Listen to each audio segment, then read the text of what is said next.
Dans cette vidéo, nous allons parler donc des centrales électriques. Alors, les centrales électriques, pourquoi déjà essayer de comprendre les transformations d'énergie qui vont se passer dans une centrale qui va produire de l'énergie électrique.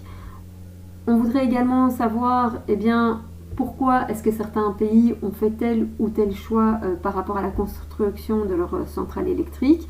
Et donc ici, on va essayer surtout d'émettre des hypothèses qui pourraient expliquer pourquoi on retrouve telle ou telle centrale. Alors, on va d'abord parler de la Belgique.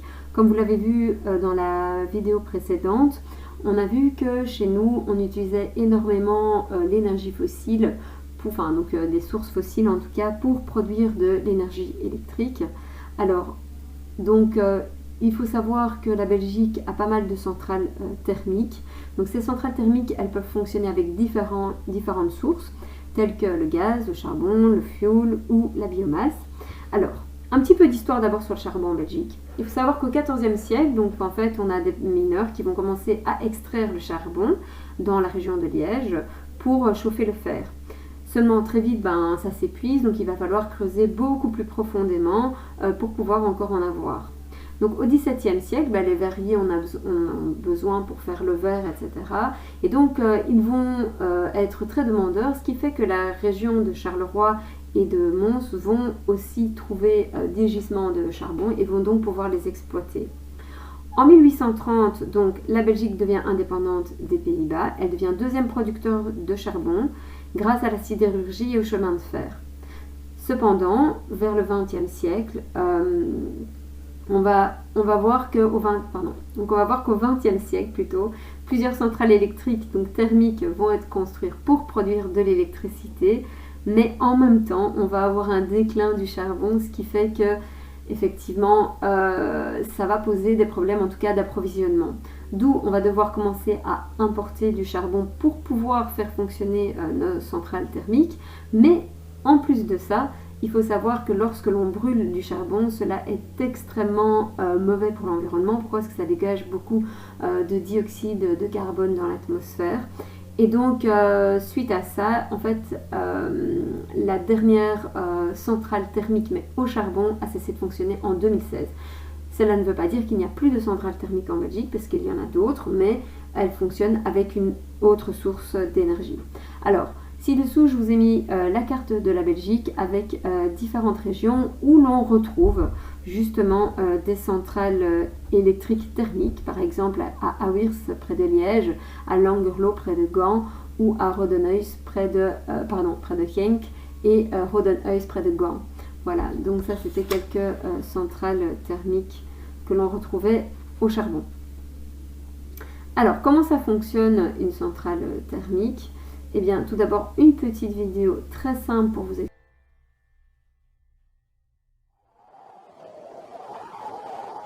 La Terre. Autrefois, l'homme puisait dans son environnement les sources d'énergie primaires pour les transformer. Il transformait ces énergies primaires en énergie thermique, en énergie éolienne, en énergie mécanique. Bref, il produisait des énergies secondaires pour vivre mieux, tout simplement. De nos jours, l'homme continue à puiser les sources d'énergie primaire dans son environnement, mais il les transforme maintenant en une énergie secondaire absolument fantastique, en énergie électrique.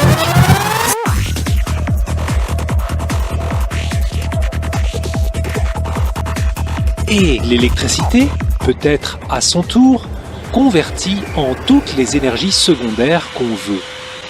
En énergie mécanique, en énergie thermique, en énergie rayonnante. De l'électricité pour la radio, pour la télévision, pour l'ordinateur, et tellement d'appareils électriques encore. Mais comment l'homme s'y est-il pris pour créer cette énergie secondaire fantastique? Car figurez-vous qu'il n'existe pas de mine d'électricité. Alors il faut utiliser des sources d'énergie primaires. D'abord, on ira chercher de l'eau, du charbon, du pétrole raffiné ou de l'uranium.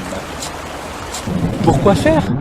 Eh bien, pour ensuite transformer ces sources d'énergie primaire en énergie mécanique en faisant tourner des turbines. Ces turbines peuvent tourner grâce à l'énergie hydraulique d'une chute d'eau ou grâce à l'énergie éolienne du souffle du vent. Mais souvent, ces turbines sont activées par la force de la vapeur. En faisant brûler des sources d'énergie primaire, on fait chauffer de l'eau pour obtenir de la vapeur qui, elle, fera tourner les turbines.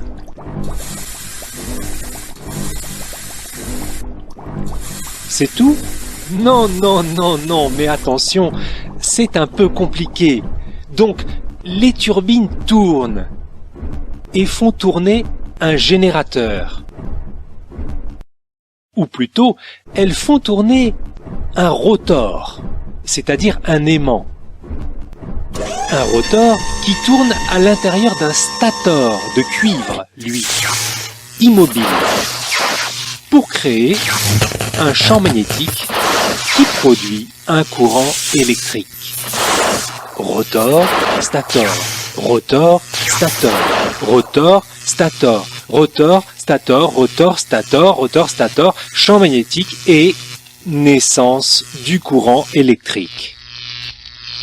Transporté ensuite par des câbles à haute tension, puis par des petits câbles jusqu'à nos maisons. Mais voilà, l'énergie électrique ne se stocke pas bien. Comme pour une bicyclette, si on arrête de pédaler, le vélo n'avance plus. Si on arrête de faire tourner les turbines d'une centrale électrique, les ampoules ne sont plus alimentées et elles s'éteignent. Il faut donc faire tourner les turbines en permanence pour alimenter tous nos appareils électriques. Rotor, stator, rotor, stator, rotor, stator, rotor, stator, rotor, stator. C'est ainsi que l'homme cherchera encore et toujours des énergies primaires pour alimenter ces turbines.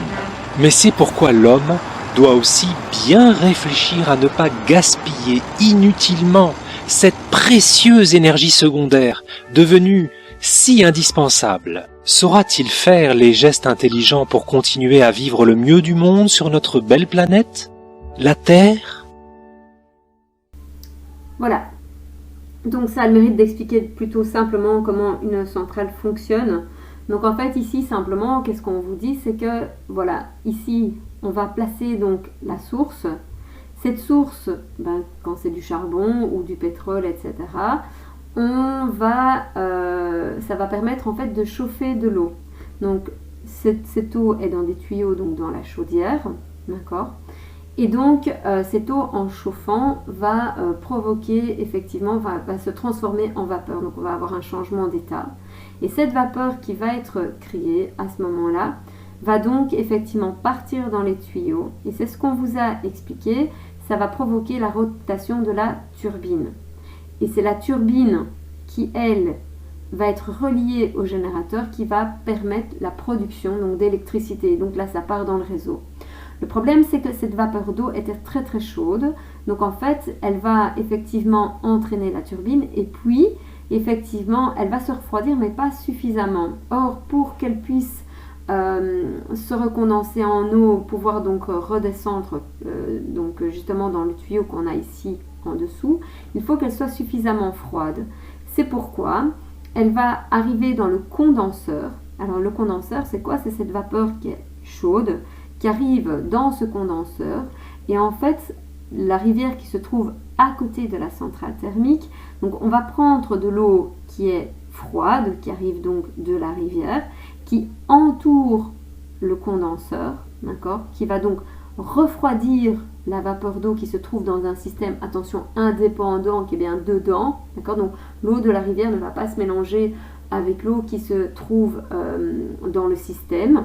Et puis cette eau va donc refroidir, on va avoir un changement d'état puisqu'on va avoir une condensation, donc état gazeux vers état liquide, et cette eau va donc retourner vers la chaudière. Et à nouveau, elle va être à nouveau réchauffée, elle va à nouveau se transformer en vapeur, changement d'état, elle repart, turbine, générateur qui fabrique le courant, l'eau va être refroidie dans le condenseur et ainsi de suite. Donc en fait ici on va pouvoir constater qu'il y a donc plusieurs transformations d'énergie. Alors par exemple ici, là, d'accord, donc on va avoir une source, d'accord.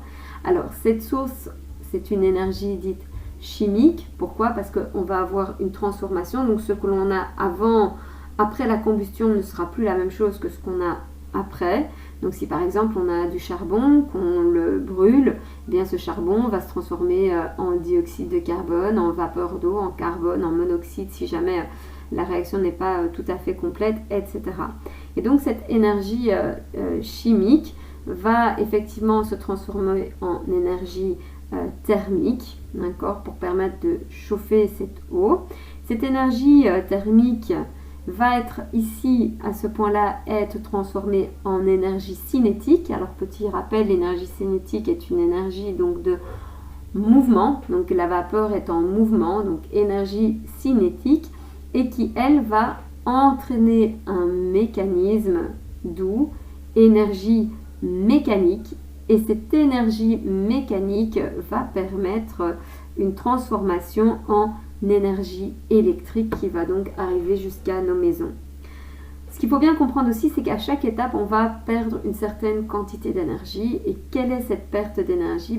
Comme on l'a vu précédemment, c'est une énergie dite thermique. Donc en effet, ici, on va avoir cette vapeur d'eau qui est très chaude, qui va chauffer les tuyaux. Et donc, effectivement, une partie de cette énergie thermique va s'échapper et donc ne pourra pas être récupérée.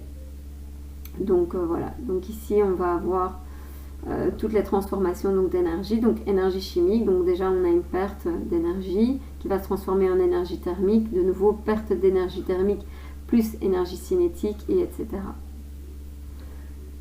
Alors, expliquer pourquoi probablement la Belgique a-t-elle construite puis fermé les centrales thermiques au charbon. Donc de nouveau ici c'est une hypothèse que effectivement à la base la Belgique avait quand même de grosses ressources en charbon et donc ça lui a permis de produire facilement de l'électricité grâce à ça.